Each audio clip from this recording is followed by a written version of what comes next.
Kalau kita lihat di dalam syarahnya Jam'ul Jawami, bagaimana kalau terjadi pertentangan? Ini hadis diriwayatkan oleh perawi laki-laki dan ini hadis diriwayatkan oleh perawi perempuan.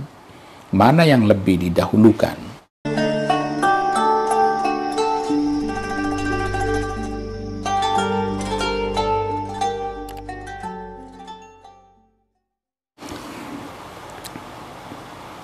Assalamualaikum warahmatullahi wabarakatuh. Bismillahirrahmanirrahim. Alhamdulillahi rabbil alamin. Wassalatu wassalamu ala ashrafil anbiya'i wal mursalin Sayyidina Muhammadin sallallahu alaihi wasallam wa ala alihi wa sahbihi ajma'in, amma ba'du.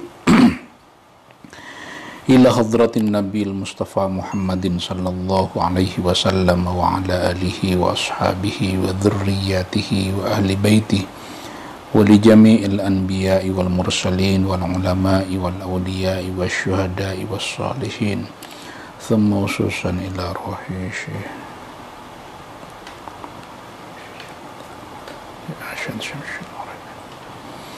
nafa'anallahu bi'ulumihim wa afadha alaina min barakatihim wa anwarihim wa asrarihim fid dini wad dunya wal akhirah. Syai'ulillahi lahumul fatihah. A'udzu billahi minasy syaithanir rajim.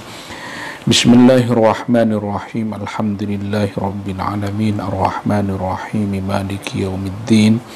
Iyyaka na'budu wa iyyaka nasta'in ihdinas siratal mustaqim siratal ladzina an'amta 'alaihim ghairil maghdubi 'alaihim waladdallin amin. Bismillahirrahmanirrahim. Faslun fit ta'arudzi. Ini pembahasan mengenai ta'arud, pertentangan antar dalil, atau ta'arud disebut juga dengan ta'adul atau taqabul. Jadi menurut para ulama usul dimungkinkan terjadi pertentangan antar dalil. Satu ayat bertentangan dengan ayat Quran yang lain. Satu hadis bertentangan dengan hadis yang lain. Bagaimana jalan keluarnya?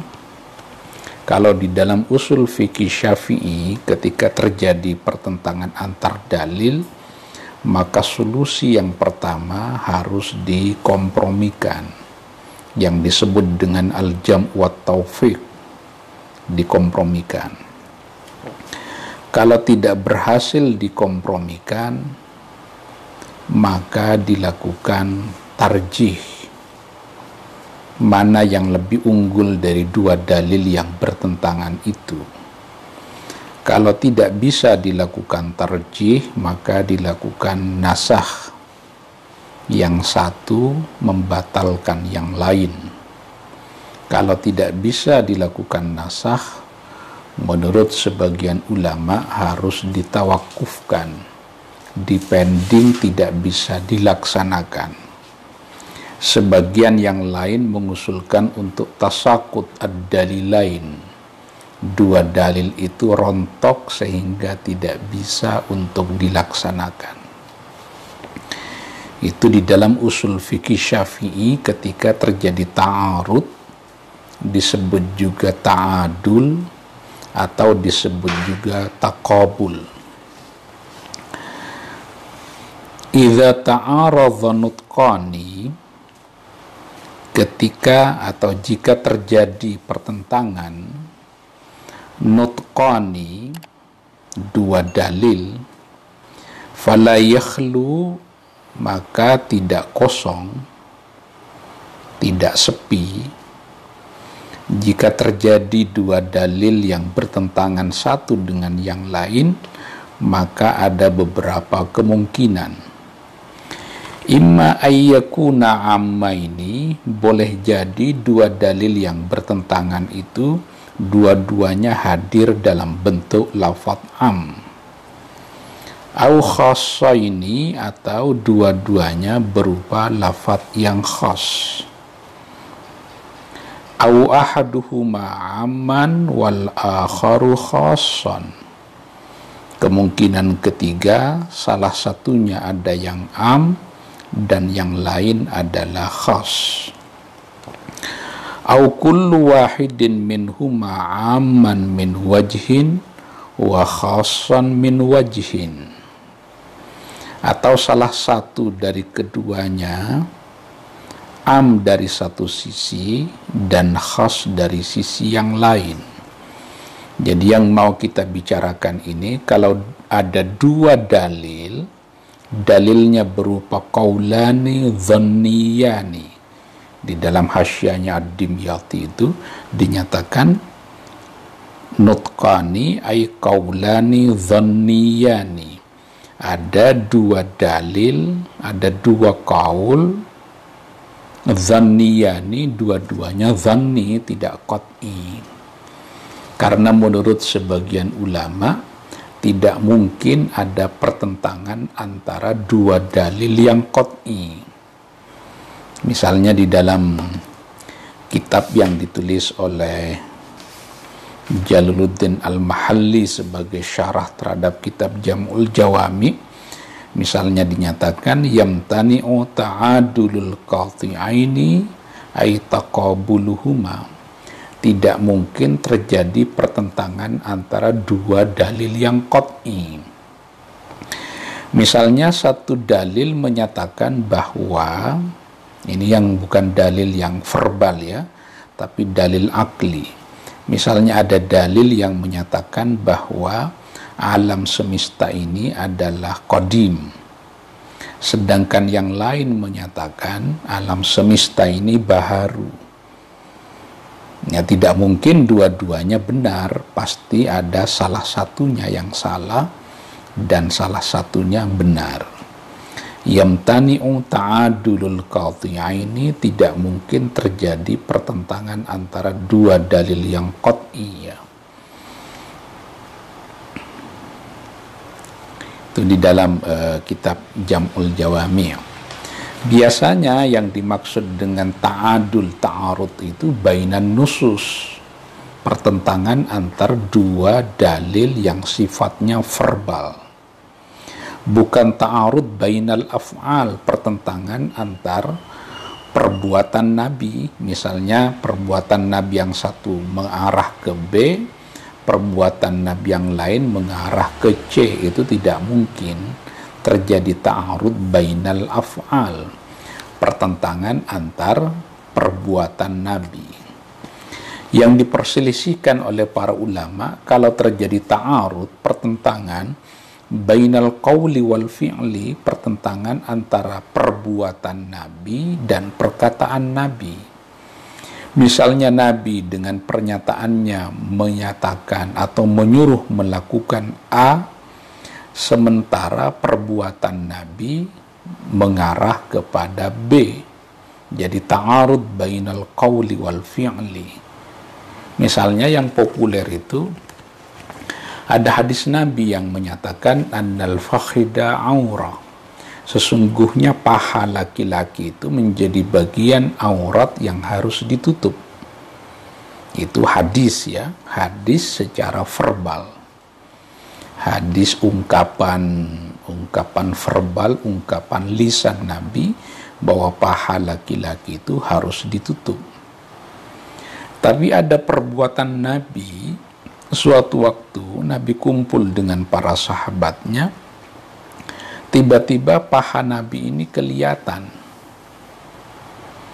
Nah, itu bagaimana terjadi pertentangan antara perkataan Nabi yang menyuruh untuk menutup paha laki-laki, sementara ada perbuatan Nabi yang menunjukkan bahwa paha laki-laki tidak menjadi bagian dari aurat. Mana yang benar tuh? Ini terjadi perselisihan di kalangan para ulama. Kalau terjadi ta'arud bainal qawli wal fi'li, terjadi pertentangan antara apa yang dikatakan Nabi dengan apa yang dilakukan Nabi. Makanya nanti jangan kaget kalau ada ulama-ulama yang menyatakan bahwa paha laki-laki tidak menjadi bagian dari aurat.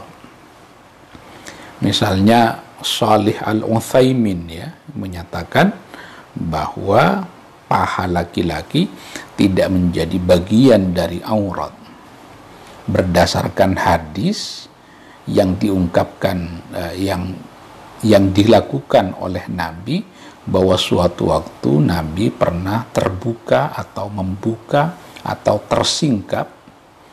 Di dalam sebagian hadis disebut kashifan an fakhidhaihi aw saqaihi. Nabi menyingkap dua pahanya atau dua betisnya. Kalau betis memang bukan aurat ya bagi laki-laki, tapi kalau paha diperselisihkan. Itu kalau ta'arud bainal qawli wal fi'li, berselisih para ulama. Jadi ketika terjadi perbedaan pendapat, ketika terjadi ta'arud, pertentangan antara dua dalil yang dhanni, maka kemungkinan yang pertama, dalil itu bisa berupa lafadz am dua-duanya, bisa berupa lafadz khas dua-duanya, bisa berupa satu am, satu khas. Yang keempat, atau dua-duanya mengandung keumuman dan mengandung kekhususan masing-masing. Ini yang mau kita bahas. Fa in kana ammaini, jika dua dalil itu ammaini berupa lafadz am dua-duanya, fa in amkanal jam'u bainahuma,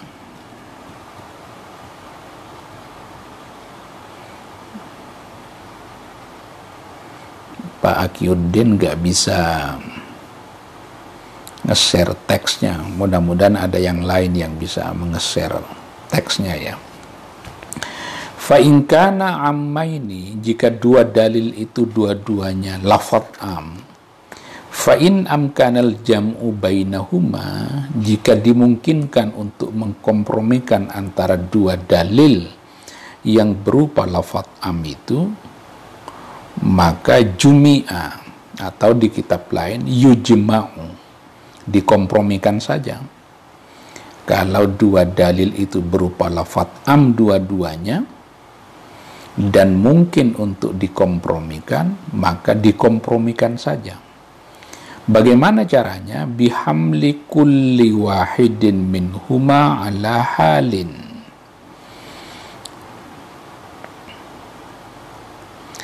bihamli kulli wahidin minhuma, atau bihamli kullin minhuma, banyak redaksinya berbeda-beda, dengan cara membawa masing-masing dalil tadi itu, minhuma dari kedua dalil, ala halin dibawa ke dalam konteksnya masing-masing.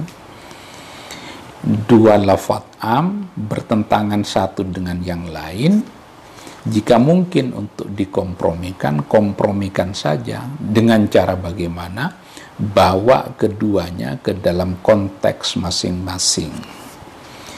Misaluhu contohnya, hadis, dibaca hadithu berarti setelahnya mudhaf ilaih ya.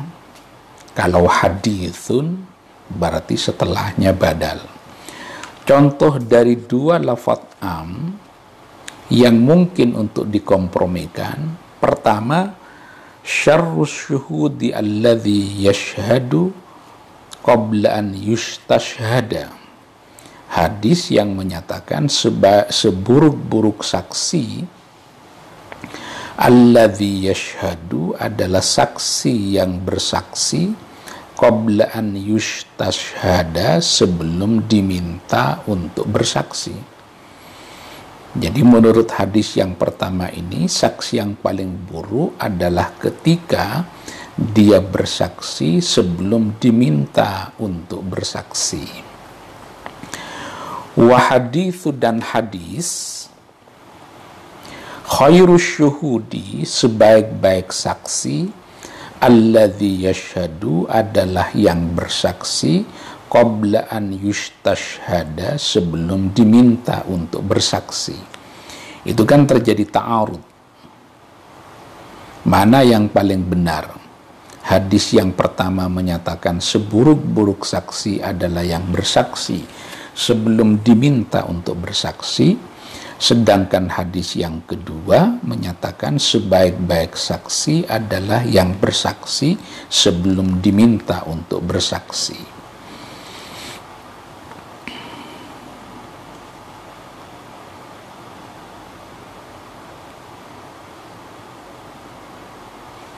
Karena ada pertanyaan ya, orang yang memberi kesaksian sebelum diminta untuk bersaksi itu baik atau buruk?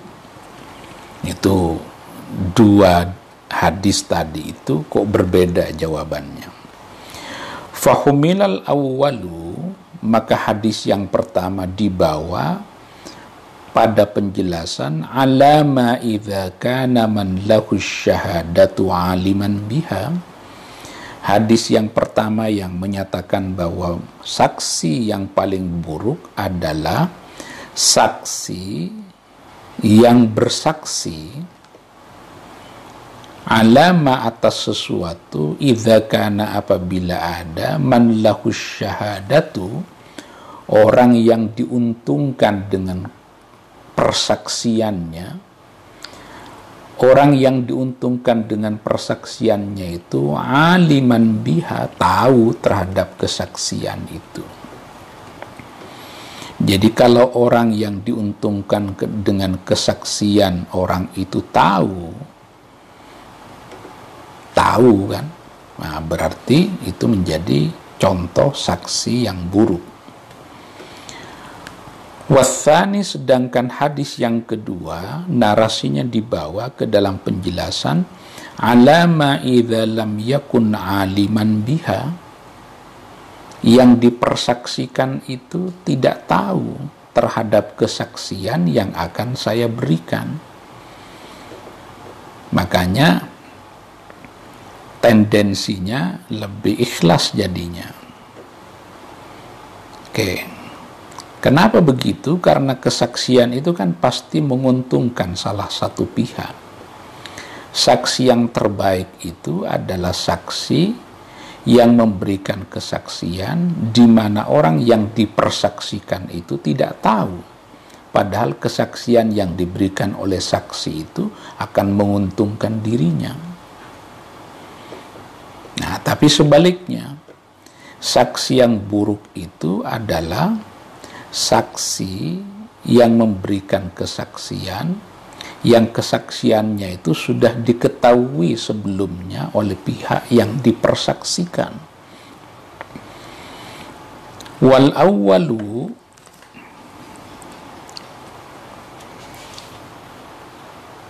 kok ini wathani langsung ya.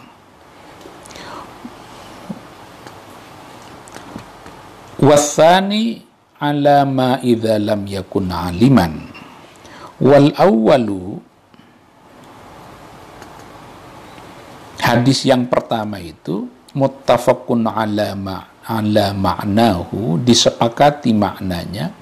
Fi hadithi, di dalam hadis Rasulullah pernah bersabda begini, khairukum, sebaik-baik kalian, qarni, adalah orang yang hidup di abadku, kata Nabi. Jadi generasi sahabat itu adalah generasi yang terbaik. Tsummal ladzina yalunahum, kemudian orang yang menyusul setelahnya, yaitu para tabi'in. Hadis berikutnya tsummal ladzina yalunahum, kemudian orang yang sekelompok orang yang hadir setelah generasi tabi'in yang disebut dengan tabi'it tabi'in. Itu yang disebut dengan generasi salaf ya, 300 tahun pertama, yaitu generasi Nabi dan para sahabatnya, generasi tabi'in dan generasi tabi'it tabi'in. Nah, sahabat yang terakhir meninggal itu diperkirakan pada tahun ke-100 Hijriah. Itu ada di dalam kitab At-Tabaqat Al-Kubra ya, mengenai sahabat yang terakhir meninggal. Thumma yakunu ba'dahum qaumun yashhaduna qabla an yustashhadu. Kemudian setelah generasi itu akan hadir satu kaum yashhaduna yang bersaksi qabla an yustashhadu, sebelum mereka diminta untuk bersaksi. Wathani, sedangkan hadis yang kedua, rawahu muslimun, diriwayatkan oleh Imam Muslim, bilafdi dengan menggunakan redaksi, ala ukhbirukum bi khairis syuhudi. Kata Nabi, kalian mau nggak kalau aku kasih tahu mengenai saksi yang terbaik? Ala ukhbirukum, maukah kalian aku kasih informasi bi khairis syuhudi, dengan saksi yang terbaik? Apa jawaban Nabi? Saksi yang terbaik itu alladzi ya'ti bi syahadatihi qabla an yus'alaha, yaitu orang yang bersaksi qabla an yus'alaha, sebelum diminta untuk bersaksi.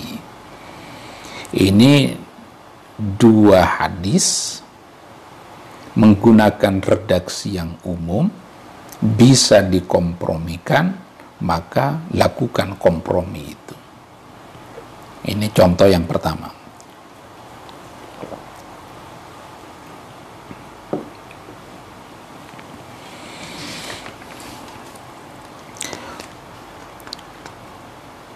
Fa'illam yumkin, jika tidak mungkin, fa'illam yumkin, ada redaksi wa illam yumkin, jika tidak mungkin al-jam'u bainahuma, tidak mungkin mengkompromikan di antara dua dalil itu, dalil yang bertentangan itu tidak mungkin dikompromikan, yutawaqqafu fihima, ditawakufkan saja, dimaukufkan saja, dipending saja, tidak segera diamalkan. Tapi dipending itu illam yu'lamit tarikhu, jika tidak diketahui sejarah kehadirannya. Apa yang dimaksud dengan sejarah kehadirannya? Tidak diketahui mana yang lebih dulu datang dan mana yang belakangan datang. Dimaukufkan ila an yadhhara murajjihu ahadihima, hingga tampak jelas murajjihu ahadihima, dalil yang mengunggulkan salah satu dari dua dalil itu. Kalau sudah ada yang bisa mentarjih, maka tawakuf tadi sudah tidak dilakukan lagi. Misaluhu, contohnya qauluhu ta'ala, firman Allah Ta'ala, ini contoh tidak mungkin untuk dikompromikan. Apakah lalu dimaukufkan? Idza lam yu'lamit tarikhu, jika tidak diketahui sejarahnya. Contohnya qauluhu Ta'ala, firman Allah Ta'ala, au ma malakat aymanukum,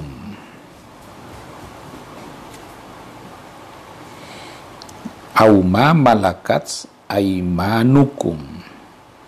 Kalau au ma malakat aimanukum berarti ayatnya bukan yang Al-Mu'minun ya. Kalau yang di surat Al-Mu'minun itu au ma malakat aimanuhum. Allah berfirman di dalam Quran, wa in khiftum alla tuqsitu fil yatama fankihu ma taba lakum minan nisa'i mathna wa thulatha wa ruba', fa in khiftum alla ta'dilu fawahidatan aw ma malakat aymanukum dzalika adna alla ta'ulu. Kalau kalian tidak bisa berbuat adil terhadap istri-istri kalian, maka nikahilah satu perempuan, aw ma malakat aymanukum, atau gauli budak-budak yang kamu miliki. Wa qauluhu ta'ala, dan firman Allah Ta'ala, wa antajma'u bainal ukhtaini, tidak diperbolehkan buat kalian untuk mengumpulkan ketika menikahi perempuan tidak boleh digabung bainal ukhtaini, di antara dua perempuan bersaudara. Itu terjadi ta'arud di situ. Fal awwalu, ayat yang pertama, yujawwizu jam'al ukhtaini bimilkil yamini. Ayat yang pertama itu membolehkan menggabung dua perempuan bersaudara bimilkil yamini, melalui kepemilikan budak. Itu kan umum sekali ya. Au ma malakat aimanuhum itu umum sekali. Pokoknya boleh menggauli budak perempuan yang dimiliki. Tidak dibedakan di situ bolehnya itu apakah menyangkut dua saudara perempuan kandung digabung atau tidak. Wasani, sedangkan ayat yang kedua, yuharrimu dzalika, mengharamkan untuk menggabung dua perempuan bersaudara di dalam satu ikatan perkawinan. Tidak diperbolehkan. Farujjiha at-tahrimu, maka yang diunggulkan adalah dalil yang menyatakan keharamannya. Kenapa? Li'annahu ahwatu, karena yang menyatakan haram mengumpulkan dua perempuan bersaudara sekalipun di dalam kepemilikan budak. Melalui kepemilikan budak tetap tidak boleh. Kakak beradik sekalipun dua-duanya budak tidak boleh. Li'annahu ahwatu, karena pendapat yang menyatakan keharamannya itu, ahwatu dianggap lebih berhati-hati. Dianggap lebih berhati-hati. Ini berlaku sampai sekarang ya. Tapi karena sekarang tidak ada perbudakan seperti zaman dulu, ya tidak bisa diterapkan ayat ini. Kalau zaman dulu satu laki-laki memiliki 4 budak, memiliki 4 istri, dan memiliki budak perempuan laki-laki tanpa batas. Nah, budak perempuan itu ada yang digauli, ada yang tidak digauli. Nah, kalau diterapkan sekarang ya nggak bisa karena budak sudah tidak ada. Kemarin sempat terjadi kontroversi mengenai memaknai budak dalam konteks yang sekarang. Karena menurut pemikiran kita, perempuan yang bekerja di Arab Saudi itu bukan budak. Mereka perempuan merdeka berangkat ke sana untuk bekerja sebagai perempuan merdeka. Karena itu tidak diperlakukan sebagai budak. Tidak boleh. Apalagi kita sudah punya undang-undang yang disebut dengan trafficking, jadi anti-trafficking. Tidak boleh ada jual beli anak dan perempuan, tidak diperbolehkan jual beli manusia. Zaman dulu budak itu ya barang yang bisa dimiliki, bisa diwariskan. Makanya budak laki-laki dan budak perempuan Nabi banyak. Budak laki-lakinya 42, budak perempuannya 43. Bahkan Nabi dari Maria Al-Qibtiyah punya seorang anak bernama Ibrahim. Itu Maria Al-Qibtiyah beragama Kristen Koptik pada mulanya, pemberian dari Raja Muqawqis Iskandaria Mesir. Itu pada era perbudakan. Tapi nanti Islam hadir untuk menghapus perbudakan melalui tahriru raqabah, memerdekakan budak. Jadi sejumlah tindakan kriminal di dalam Islam itu bentuk sanksinya salah satunya dengan cara memerdekakan budak. Jadi kita tidak cukup lagi argumen untuk menyatakan perempuan yang bekerja di luar negeri itu dianggap sebagai budak yang bisa dipertukarkan, bisa diperjualbelikan. Fa in ulimat tarikhu, yang tadi itu kalau tidak diketahui mana yang belakangan datang, mana yang lebih dulu datang. Fa in ulimat tarikhu, kalau diketahui sejarahnya, fayunsahu, bukan fayunsahu ini. Fayunsahu al-mutaqaddimu bil mutaakhiri, maka dalil yang lebih dulu datang itu dibatalkan bil mutaakhiri dengan dalil yang belakangan datang. Ini yang dimaksud dengan belakangan dan lebih dulu itu al-mutaakhir fin nuzul la fit tilawah.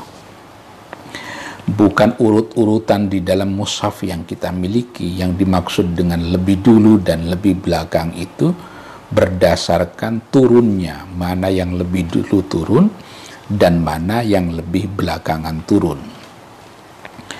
Kama fi ayatai iddatil wafati, seperti di dalam dua ayat iddah wafat. Di sebelumnya sudah dijelaskan bahwa iddah perempuan yang ditinggal mati oleh suaminya dinarasikan oleh Quran, kemungkinan iddahnya ada dua. Yang pertama adalah mata'an ilal hauli ghaira ikhraj, iddahnya 1 tahun.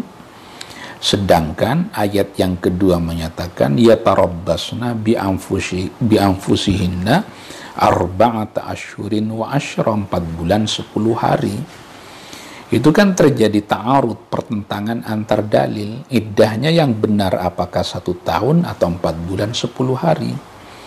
Kebetulan sejarah turunnya diketahui bahwa ayat yang menyatakan iddah perempuan yang ditinggal mati suaminya itu adalah 1 tahun lebih dulu datang. Baru kemudian iddah yang menyatakan perempuan yang ditinggal mati suaminya itu 4 bulan 10 hari. Maka yang berlaku adalah 4 bulan 10 hari membatalkan ayat yang menyatakan 1 tahun iddah perempuan yang ditinggal mati suaminya. Wa ayatayil musabarati, dan ayat musabarah. Sebelumnya kan sudah dijelaskan mengenai kalau terjadi perang bagaimana. Kata Allah di dalam Quran, iyakun minkum ishruna sabiruna yaghlibu mi'atain, 1 banding 10. Tapi kata Allah, al-ana haffafallahu ankum wa alima anna fikum dha'fa. Allah ternyata sudah mengetahui kelemahan pasukan umat Islam, maka ada dispensasi. Fa iyyakum minkum mi'atun sabiratun yaulibu mi'atain, 100 orang yang sabar bisa mengalahkan 200. Jadi sudah berubah 1 banding 2. Jadi kalau sejarahnya diketahui terjadi ta'arud, maka dilakukan nasikh mansukh, pembatalan hukum. Wa kadza idza ka in kana khassaini, demikian juga kalau 2 dalil itu berupa lafadz khas.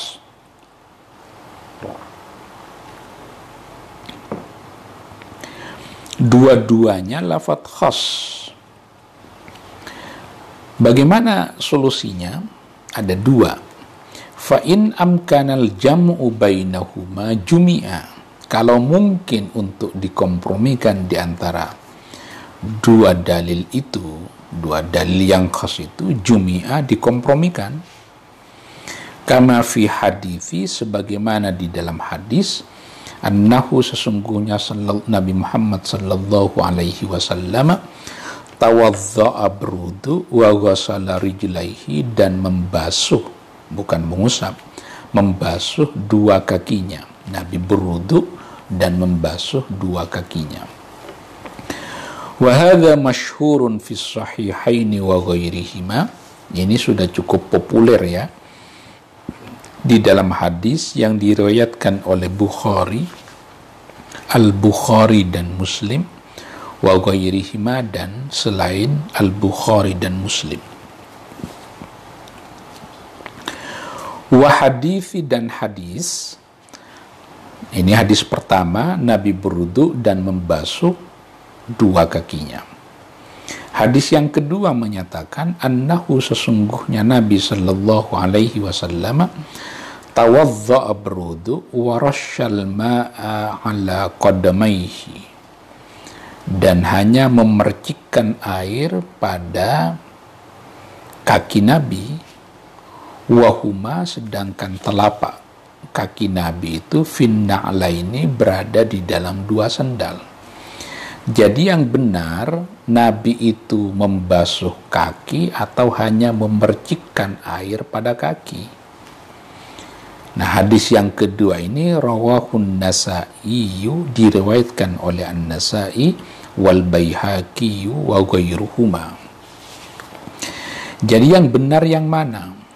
Membasuh kaki atau memercikkan air saja pada kaki? Fajumi'a bainahuma, bisa dikompromikan ternyata di antara dua hadis yang bertentangan ini. Pertama, bi anna rasya fi halit tajdidi, bahwa memercikkan air itu fi halit tajdidi, di dalam konteks tajdidul wudu. Tajdidul wudu itu apa? Ada orang punya wudu, misalnya habis subuh punya wudu, tidak batal wudunya, sampai mau melaksanakan sholat duhur dia berwudu sekalipun tidak batal wudunya, disebut dengan tajdidul wudu. Lima fi ba'di turuki, itu ada di dalam riwayat, jalan riwayat sebagian ya. Anna hadza, bahwa hadis ini menjelaskan mengenai wudu'u man lam yuhdith, itu wudunya orang yang belum hadas. Jadi memercikkan air pada kaki itu dalam konteks tajdidul wudu. Artinya apa? Wudunya orang yang belum batal. Kalau dipercikkan saja sudah cukup untuk konteks tajdidul wudu. Tapi wa illam yumkinil jam'u bainahuma, jika tidak mungkin untuk dikompromikan di antara dua dalil itu, walam yu'lamit tarikhu, tidak diketahui juga mana yang lebih dulu datang, mana yang belakangan datang, yutawaqqafu fihima, maka ditawakufkan, dimaukufkan, dipending dua dalil tadi, ila zuhuri murajjihin li ahadihima, sampai tampak jelas dalil yang mentarjih dari dua dalil itu. Tidak bisa dikompromikan, tidak diketahui sejarahnya sehingga tidak bisa dilakukan nasih mansuh, maka ditawakufkan saja. Ini yang kedua ya. Kalau yang pertama tadi kan dinyatakan kalau ada dua dalil, dua-duanya berupa lafadz khas. Yang pertama, jika mungkin dikompromikan, segera kompromikan. Contohnya yang tadi, membasuh kaki ketika berwudu dan memercikkan air pada kaki ketika berwudu, bukan membasuh.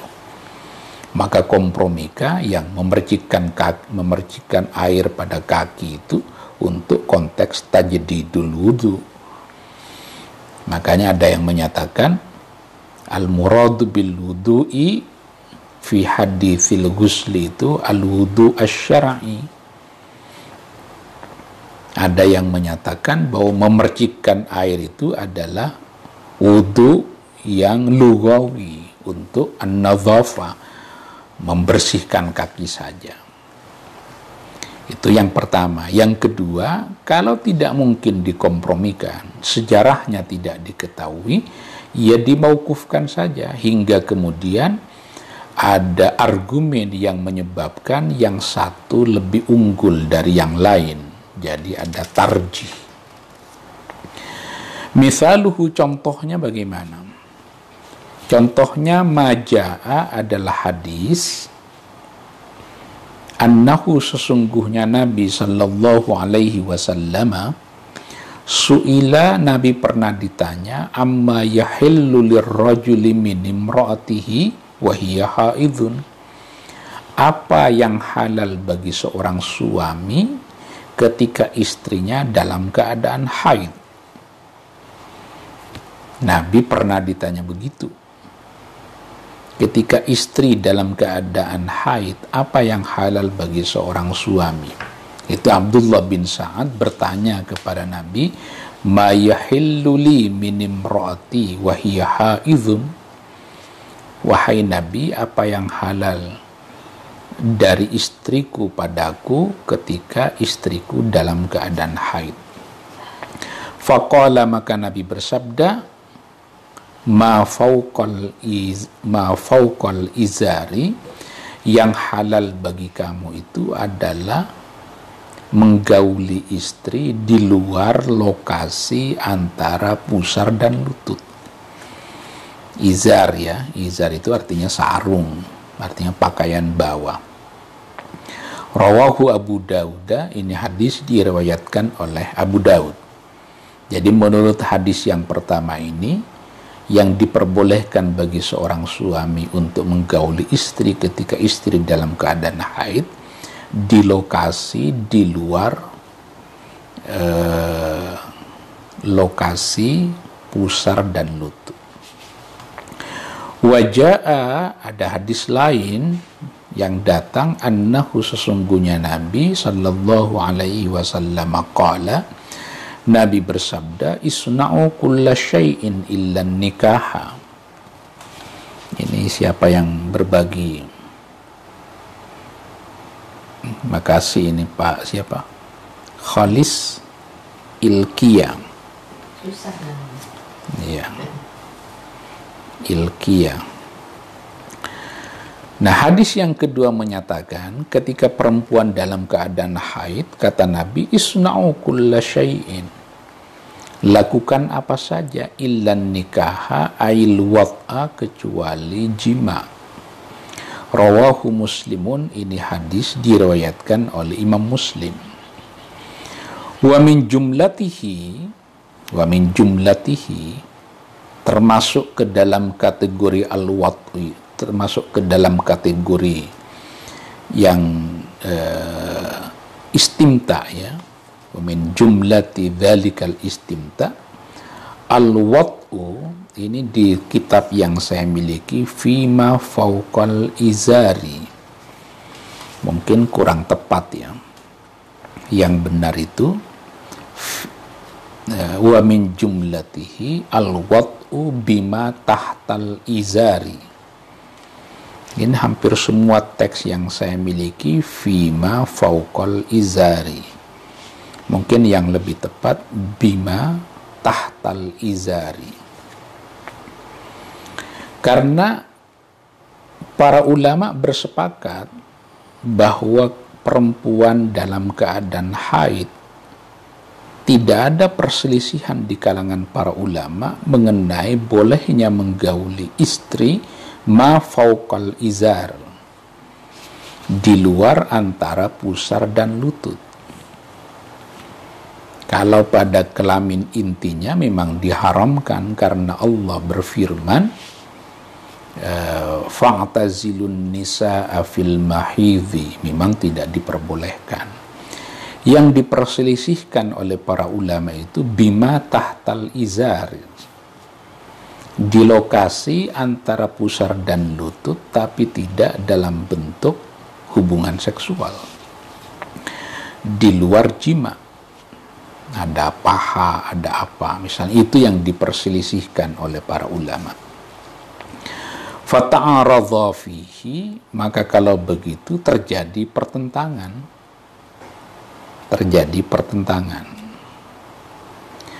Farajjaha ba'duhum at-tahrima ihtiyatan, maka sebagian ulama mengunggulkan pendapat yang menyatakan bahwa menggauli istri bima tahtal izari itu haram, ihtiyatan, untuk kehati-hatian. Inilah yang dipegang oleh para ulama Syafi'iyah. Bahkan Imam Abu Hanifah juga menyatakan begitu. Jadi yang tidak diperbolehkan bukan hanya menggauli yang inti, tapi juga menggauli di sekitar yang inti. Tapi wa ba'duhum, sebagian ulama yang lain mengunggulkan pendapat al-hilla, boleh saja, yang penting bukan senggama, halal saja, li'annahu, karena yang halal tadi itu al-aslu fil mangkuhati adalah hukum asal menyangkut perempuan yang dinikahi, bolehnya memanfaatkan tubuh perempuan. Begitu juga tentu sebaliknya ya, perempuan memanfaatkan tubuh laki-laki. Ini menyangkut kalau terjadi ta'arud antara dua dalil yang khas, tidak mungkin dikompromikan, tidak diketahui sejarahnya, maka dimauqufkan hingga ditemukan yang menjadi murajjih bagi keduanya. Contohnya yang ini. Tapi wa in ulimat tarikhu, kalau sejarahnya sudah diketahui, mana yang belakangan hadir, mana yang lebih dulu sudah hadir, nusikha al-mutaqaddimu bil mutaakhiri, maka yang lebih dulu datang dibatalkan oleh yang belakangan datang. Kama taqaddama fi hadithi ziyaratil kuburi, seperti sudah berlalu di dalam hadis mengenai ziarah kubur. Nabi pernah melarangnya, lalu Nabi membolehkannya. Maka dalil yang menyatakan keharamannya ziarah kubur dibatalkan oleh yang menyatakan kebolehannya ziarah kubur. Dulu Nabi pernah melarang, lalu memperbolehkan.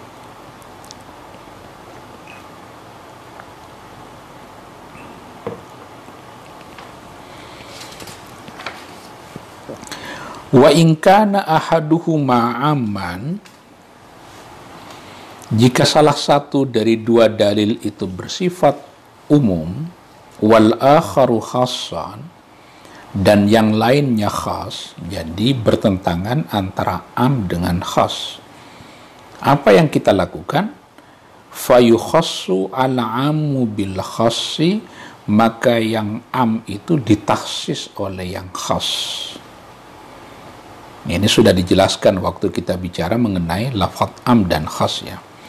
Katakhsisi seperti mentaksis hadithi as-sahihaini, mentaksis hadis yang diriwayatkan oleh Al-Bukhari dan Muslim. Hadisnya berbunyi, fima saqatis sama'u al-ushuru,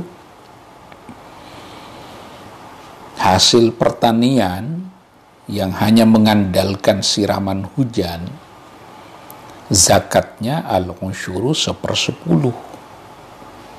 Nah, hadis ini kan bersifat umum ya, bersifat umum.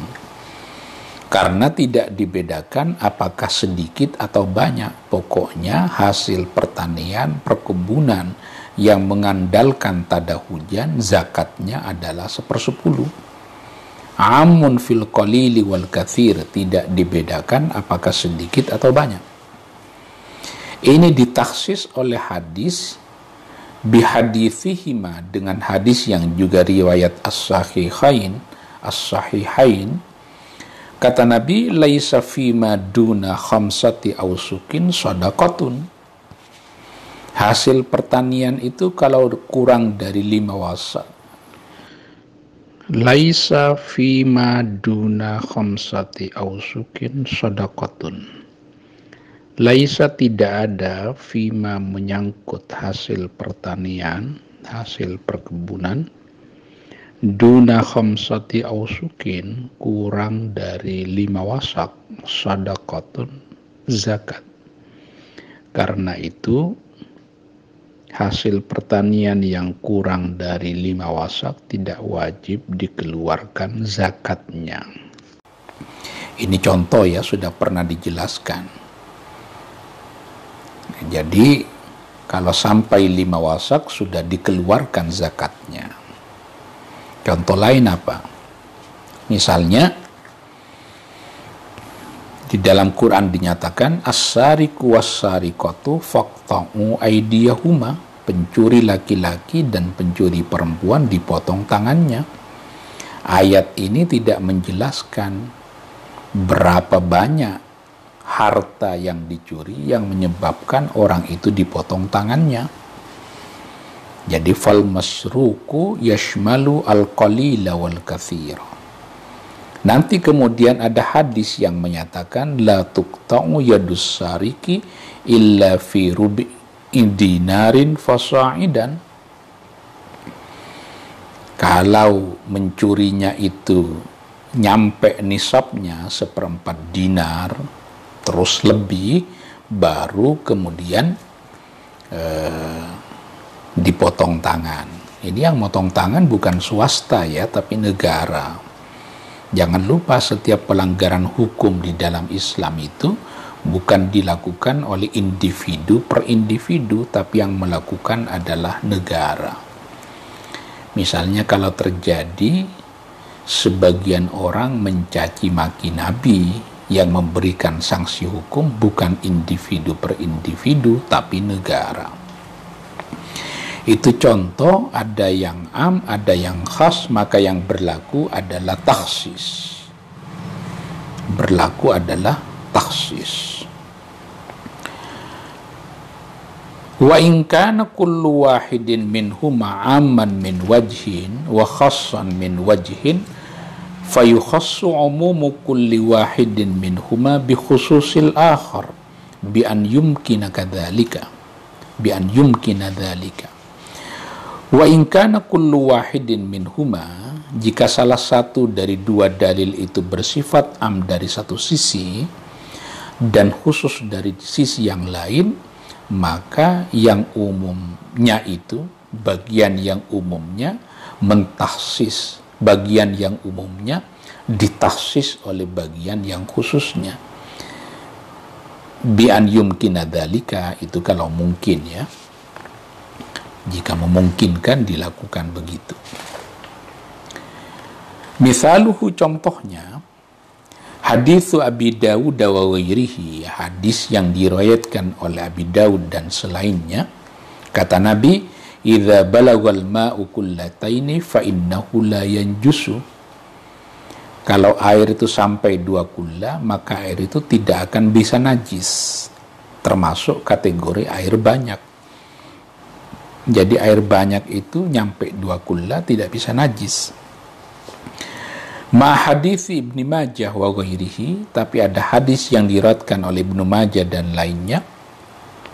Kata Nabi, al-ma'u la yunajjisuhu syai'un, air tidak bisa dinajiskan oleh sesuatu illa ma ghalaba ala rihihi wa ta'mihi wa launihi, kecuali air itu berubah baunya, rasanya, dan warnanya.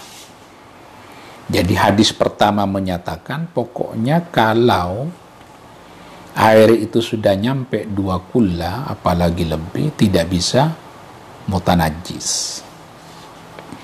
Hadis yang kedua yang bisa mutanajis itu kalau air itu berubah warnanya, rasanya, baunya. Fal awwalu, hadis yang pertama, khasun bil kullataini, mengandung unsur kekhususan terkait dengan air 2 kulla. Tapi amun umum fil mutaghayyiri wa ghairihi, menyangkut air yang berubah dan tidak berubah. Pokoknya air kalau sudah nyampe 2 kulla, dia tidak bisa najis. Tidak dibedakan apakah berubah rasanya, baunya, warnanya. Pokok tidak bisa najis. Wasani, sedangkan hadis yang kedua, khasun fil mutaghayyiri, khusus berbicara mengenai air yang berubah. Amun fil kullataini wa madunahuma, tapi bersifat umum, apakah air itu sudah nyampe 2 kulla atau di bawah 2 kulla. Fa khussa umumul awwali bi khususi tsani hatta yuhkama bi anna ma'al kullataini yanjusu bitaghayyuri. Maka keumuman hadis yang pertama itu ditaksis oleh kekhususan yang kedua, hatta yuhkama hingga bisa ditetapkan hukumnya, bi anna ma'al kullataini sesungguhnya air 2 kulla itu yanjusu bisa menjadi najis bitaghayyuri kalau dia berubah. Jadi kalau tidak berubah maka dia tidak menjadi najis. Ini kalau air 2 kulla tiba-tiba kemasukan seekor bangkai kerbau misalnya, kan pasti berubah. Saya sudah pernah menjelaskan waktu membaca Fathul Mu'in. Wa khussa dikhususkan umumus tsani, ditaksis keumuman hadis yang kedua bi khususil awwali dengan kekhususan hadis yang pertama, hatta yuhkama hingga bisa ditetapkan hukumnya bi anna madunal kullataini yanjusu wa illam yataghayyar, bahwa air kurang dari 2 kulla kalau kejatuhan najis, yanjusu itu najis, wa illam yataghayyar sekalipun tidak berubah baunya, rasanya dan warnanya. Itu berlaku yang disebut dengan taksis pada sebagian, ya, karena dua-duanya mengandung keumuman pada satu sisi dan kekhususan pada sisi yang lain. Ini contohnya bisa banyak ya pada contoh-contoh berikutnya. Sebelumnya sudah dibicarakan. Misalnya Allah berfirman mengenai iddah perempuan yang ditinggal mati oleh suaminya itu kan arba'ata asyhurin wa asyra.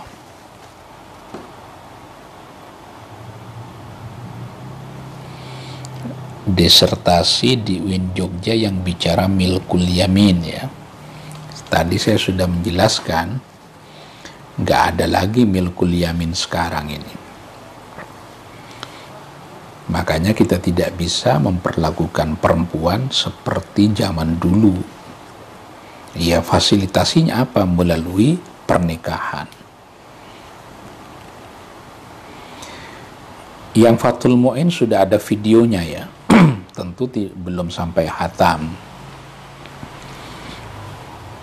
Jadi ini firman Allah menyatakan iddah perempuan yang ditinggal mati suaminya kan 4 bulan 10 hari. Ini mengandung keumuman, mengandung kekhususan. Umumnya di mana? Fi kulli mutawaffan anha. Umumnya mencakup kepada perempuan yang ditinggal mati oleh suaminya tanpa dibedakan apakah dia hamil atau tidak. Pokok kalau perempuan ditinggal mati suaminya iddahnya 4 bulan 10 hari, tidak dibedakan dia hamil atau tidak. Tapi mengandung unsur khusus. Ini khusus perempuan yang ditinggal mati oleh suaminya.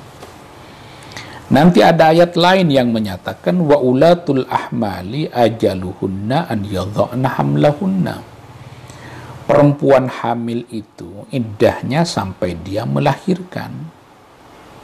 Itu tidak dibedakan apakah dia iddahnya sampai melahirkan ini sebabnya adalah talak atau mati. Pokoknya kalau ada perempuan hamil lalu ditalak lalu dicerai oleh suaminya, ya iddahnya sampai melahirkan. Tidak dijelaskan apakah sebab perpisahannya karena talak atau karena meninggal. Tapi lakinnahu khassun biulatil ahmali. Tapi ayat yang kedua ini hanya bicara mengenai perempuan yang hamil. Itu gimana kalau diuji di dalam kasus? Misalnya ada perempuan hamil yang ditinggal mati oleh suaminya.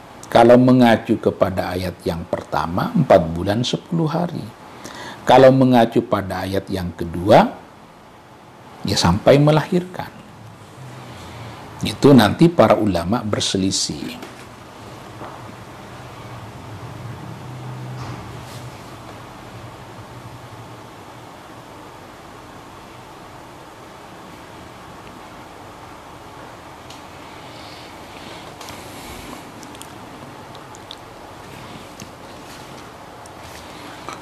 فَإِنْ لَمْ يُمْكِنْ تَخْصِيصُ عُمُومِ كُلٍّ مِنْهُمَا بِخُصُوصِ الْآخَرِ.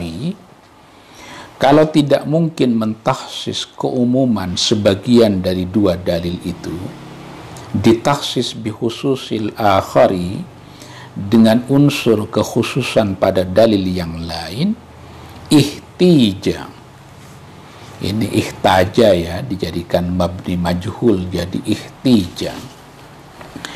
Ihtija dibutuhkan ila tarjihi bainahuma fima ta'aradha fihi. Kalau tidak mungkin dilakukan takhsis yang umum dengan yang khusus pada unsur masing-masing, maka dilakukan tarjih di antara keduanya fima ta'aradha fihi, hanya menyangkut dua dalil yang bertentangan itu fihi di dalam ma. Misalhu, contohnya begini. Hadithul Bukhari, ada hadis Bukhari yang menyatakan man baddala dinahu faqtuluhu, barang siapa yang mengganti agamanya faqtuluhu, maka bunuhlah. Di hadis ini umum, man itu kan lafadz am ya, tidak dibedakan antara laki-laki dan perempuan, siapa saja yang pindah agama bunuh. Wa hadithu as-sahihaini, dan hadis Al-Bukhari dan Muslim bahwa Rasulullah sallallahu alaihi wasallam naha an qatlil nisa'i, Nabi pernah melarang membunuh perempuan. Fal awwalu, hadis yang pertama, amun fir rijali wan nisa'i, bersifat umum kepada seluruh laki-laki dan perempuan, tapi khasun bi ahlir riddati, bersifat khusus hanya kepada mereka yang murtad. Wasani, sedangkan hadis yang kedua, khasun bin nisa'i, bersifat khusus kepada perempuan, tapi amun, bersifat umum, yang tidak boleh dibunuh itu siapa? Tidak dibedakan fil harbiyati wal murtaddati, antara yang kafir harbi dan perempuan murtad. Fata'aradha fil murtaddati, maka terjadilah pertentangan antara dua hadis tadi. Fil murtaddati, menyangkut perempuan yang murtad. Hal tuqtalu amla, apakah dia dibunuh atau tidak. Warrajihu, pendapat yang unggul, annaha, sesungguhnya perempuan itu tuqtalu, dibunuh. Ini pendapat jumhur ulama ya, tapi menurut Hanafiyah ya tidak dibunuh. Bahkan nanti sebagian ulama melakukan takhsis bi aqwalis sahaba. Man baddala dinahu itu ditakhsis dengan qaul sahabi, karena Ibnu Abbas berpendapat tidak bolehnya membunuh perempuan. Jadi itu takhsis bi aqwalis sahaba. Tapi ini zaman dulu ya, karena kita di Indonesia ini negara bangsa, menganut kebebasan beragama, dan tidak ada pasal ayat di dalam KUHP yang kita miliki bahwa pindah agama itu merupakan tindakan kriminal, maka khusus di Indonesia orang pindah agama tidak bisa dikriminalkan berdasarkan hukum positif yang berlaku di Indonesia.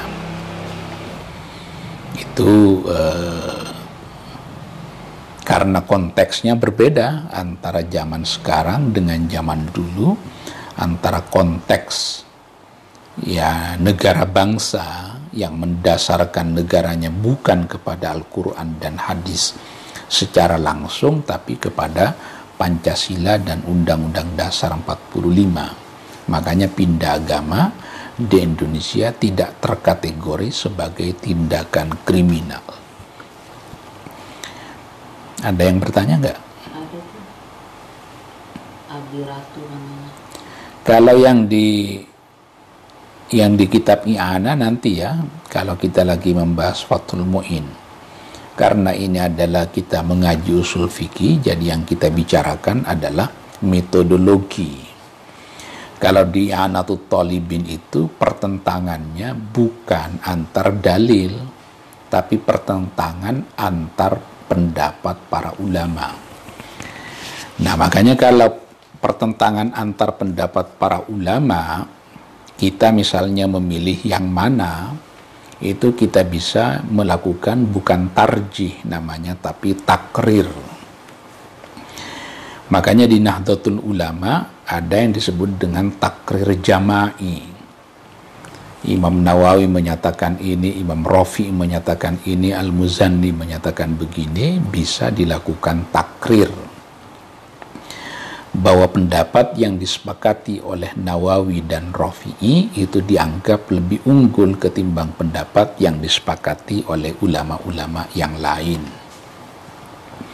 Tapi kalau tarjih ini sebenarnya ada pembahasan khusus ya di dalam kitab-kitab usul fikih. Tarjih itu ada bahasan sendiri. Misalnya tarjih di dalam hadis.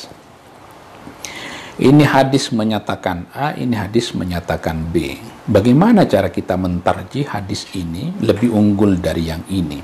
Banyak faktornya. Salah satunya dengan memperhatikan siapa perawinya.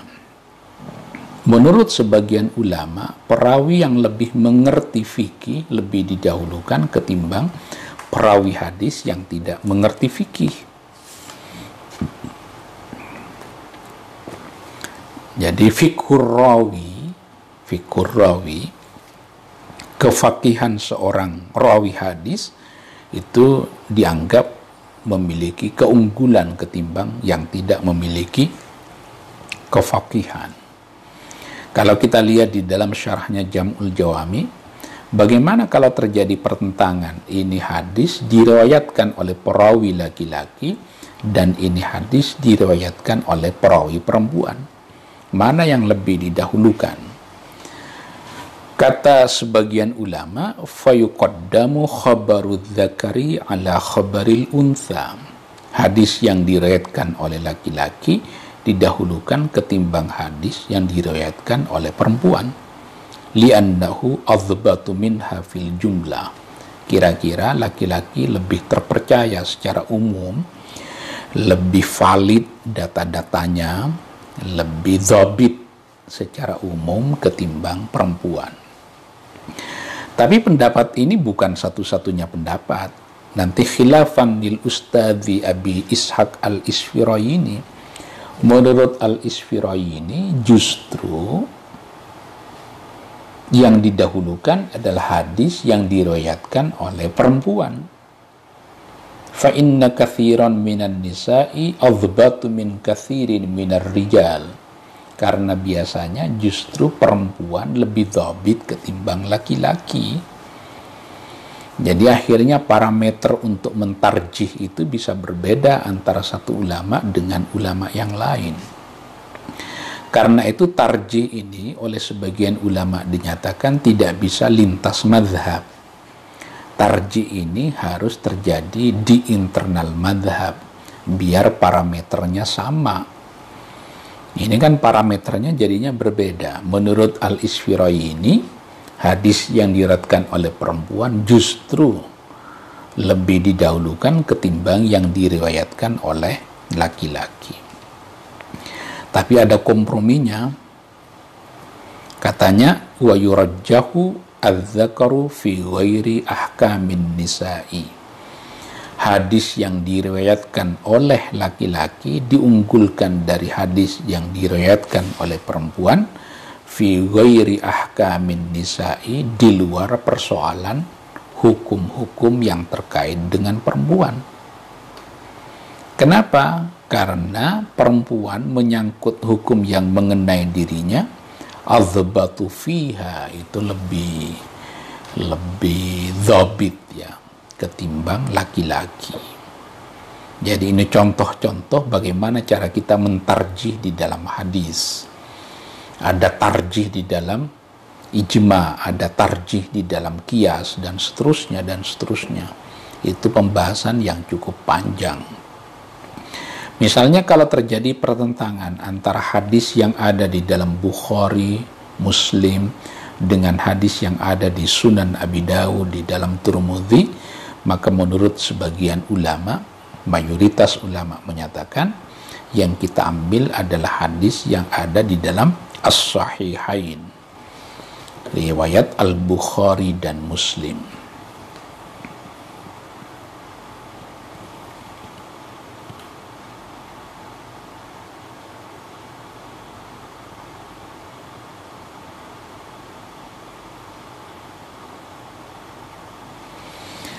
Bukan am dan khas itu bukan induktif dan deduktif ya.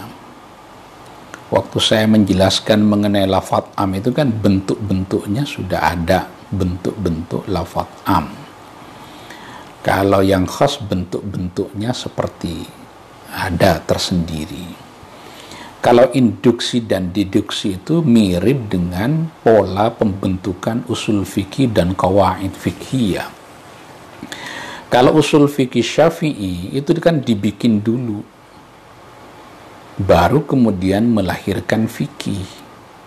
Setelah fikih ini banyak sekali, di kitab ini, di kitab ini, di kitab ini, lalu fikih ini diobjektifikasi, diteorisasi menjadi qawaid fikhiyah.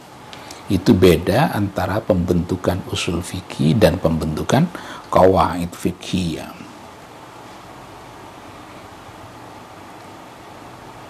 Sudah nggak ada lagi ya yang bertanya. Kalau mau dalam, ini kan baru pengantar ya mengenai ta'arud tadi, belum dirinci. Kalau di kitab-kitab yang lebih besar itu dirinci. Tarjih bagaimana, apa mungkin terjadi pertentangan antara dua dalil qat'i, antara dua dalil dhanni, antara mutawatir dengan hadis ahad, itu percakapan yang sangat rinci di dalam usul fikih. Mungkin penjelasan seperti ini sudah cukup bagi para pemula untuk mengetahui keragaman dalil di dalam Quran dan hadis, bahwa bunyi ujaran hadis itu tidak tunggal, tapi polifonik ya, beragam bunyinya. Itu yang menyebabkan dibutuhkan kehati-hatian. Kenapa orang murtad harus dibunuh ya? Seolah Islam tidak menghargai pilihan keyakinan seseorang. Zaman dulu orang murtad itu seperti pindah kewarganegaraan ya.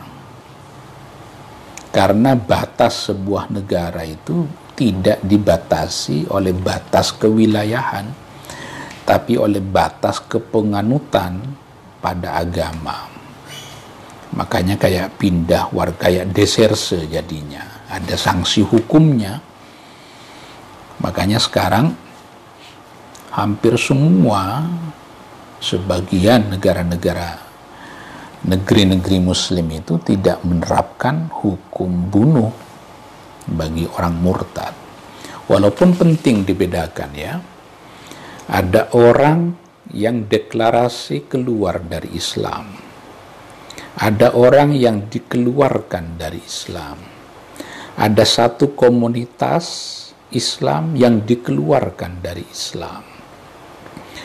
Ada yang dikeluarkan dari Islam atas putusan pengadilan.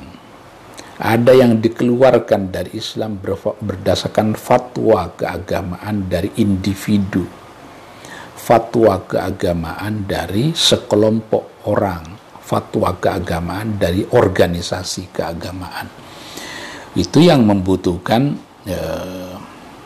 penjelasan yang lebar mengenai bagaimana mengaitkan antara apostasi, pindah agama, dengan ide kebebasan beragama. Saya punya tulisan di jurnal agak panjang mengenai Di satu sisi ada ayat yang menyatakan la ikraha fid din, tidak ada paksaan di dalam agama. Tapi ada hadis yang menyatakan man baddala dinahu faqtuluh. Itu Jamal Al-Banna misalnya menyoal mengenai perawi hadis man baddala dinahu faqtuluh. Makanya sebagian orang merujuk kepada keumuman ayat la ikraha fid din. Tapi sebagian yang lain la ikraha fid din itu tidak terkait dengan itu.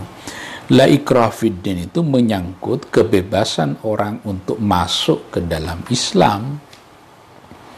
Begitu berada di dalam Islam, maka dia harus konsisten menjalankan ajaran agama Islam. Jadi tafsir mengenai la ikraha fid din itu banyak juga. Ada buku yang ditulis oleh Jaudat Said, judulnya memang La ikraha fid din, itu judulnya ya. La ikraha fid din. Itu banyak buku-buku kontemporer yang berbicara mengenai apostasi, pindah agama ini. Tapi fakta empiriknya di Indonesia tidak ada orang yang dipenjara karena pindah agama. Dulu pada abad ke-16 pernah ada undang-undang Malaka ya, yang membolehkan, yang menyatakan orang pindah agama itu dibunuh. Tapi rupanya undang-undang Malaka pada abad ke-16 ini tidak pernah diterapkan. Makanya hingga sekarang orang pindah agama di Indonesia tidak dikriminalkan. Baik dia deklarasi dirinya keluar dari Islam atau oleh sebagian orang dikeluarkan dari Islam. Dia mengaku berada di dalam Islam tapi dikeluarkan dari Islam. Karena mahkamah di Indonesia, pengadilan di Indonesia tidak menghukumi kepenganutan seseorang pada agama tertentu atau pada pindah agama pada agama yang lain. Kurang lebihnya mohon maaf. Mudah-mudahan minggu depan bisa dilanjutkan. Minggu depan kita akan bicara al-ijma'u. Ijma' ini konsensus di kalangan para ulama. Nanti kita bicara apakah fatwa yang dikeluarkan oleh Majelis Ulama Indonesia atau pandangan fikih yang dikeluarkan oleh Lembaga Basul Masail atau hasil Majelis Tarjih Muhammadiyah itu ijma atau bukan. Nah, ijma sebagai sumber hukum, minggu depan kita bicara. Mudah-mudahan ada guna, ada manfaatnya, ada barokahnya. Kurang lebihnya mohon maaf. Hadanallahu wa iyyakum ajma'in wallahul muwaffiq ila aqwamit thoriq. Wassalamualaikum warahmatullahi wabarakatuh.